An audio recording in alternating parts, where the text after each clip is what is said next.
நிதி நிறுத்தி வைக்கப்பட்டிருக்குன்னு சொல்லியிருக்காங்க அஃபீஷியலாக. அஃபிஷியல் தாங்க எல்லாத்துலேயுமே எம்பி சார்ந்து எல்லா எம்பிஸையும் நாங்கள் கூட்டிகிட்டு போகும் பொழுது நம்முடைய நம்ம நாடாளுமன்ற குழு தலைவர் நம்முடைய கனிமொழி அம்மையார் அவர்கள் தான் கூட்டிகிட்டே போகிறாங்க. நம்முடைய கூட்டணியை சார்ந்திருக்கின்ற ஒவ்வொரு எம்பிஸும் ரெப்ரசென்ட் பண்ணி என் கூட ஒரு 10 பேர் நாங்கள் போகிறாங்கன்னு நாங்கள் பேசுகிறோம்.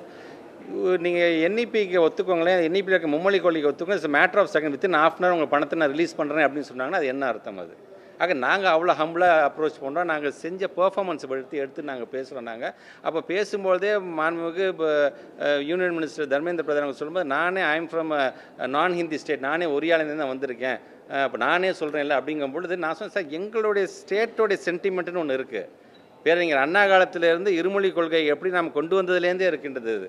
நாங்கள் எதாவது பெர்ஃபார்ம் பண்ணாமல் இருந்தால் பரவாயில்ல. இன்றைக்கி நாங்கள் வந்து த்ரூ அவுட் த வேர்ல்டு நாங்கள் போய் எங்களுடைய பிள்ளைங்க வந்து இன்றைக்கி வந்து அச்சீவ் பண்ணுறாங்க. த்ரூ அவுட் இந்தியா போய் எங்கள் பிள்ளைங்க போய் பல்வேறு ப்ரீமியம் இன்ஸ்டியூஷனில் போய் சேர்ந்துருக்காங்க. அது நிஃப்டாக இருந்தாலும் சரி, ஐஐடியாக இருந்தாலும் சரி, நிஃப்டமாக இருந்தாலும் சரி, லா யூனிவர்சிட்டியாக இருந்தாலும் சரி, பிள்ளைங்களுக்கு ஜேஇனா என்னன்னு சொல்லி கொடுக்குறோம், கிளாட்னா என்னன்னு சொல்லி தரோம், ஒரு என்ட்ரன்ஸ் எக்ஸாம் எப்படின்னு சொல்லி நீங்கள் அந்த பிள்ளைங்க போய் சேர்க்குற அளவுக்கு நாங்கள் போகும்பொழுது தயவுசு அதை கம்பேர் பண்ணி பாருங்கள். ஆனால் டெக்னாலஜி வைஸ் நாங்கள் எதை பேஸ் பண்ணி சொல்கிறோம், 60:40 ரேஷியோ எஸ்எஸ்சி அமௌண்ட் எங்களுக்கு வரும்போது உடனே செய்ய முடியும்னு நாங்கள் பார்க்குறோம். நாங்கள் ஒவ்வொரு மாவட்டத்துலேயும் ஒரு ஸ்கூல் கொண்டு வந்து நாங்கள் ஆசைப்பட்றோம். இப்போ நீங்கள் பணத்தை கம்மி பண்ணால் நாங்கள் அது வந்து இப்போ கம்மியாக்க வேண்டியதாகிடும். இப்போ எல்லா மாவட்டத்திலும் பண்ண வேணாம் சார், பைலட்டாக ஒரு ப்ராஜெக்ட் பண்ணலாம் சார், ஏன்னா நமக்கு ஃபண்டு இவ்வளோ தான் சார் வந்திருக்கு அப்படிங்கிற அளவுக்கு நம்ம டிஸ்கஷன் போயிட்டுருக்கு.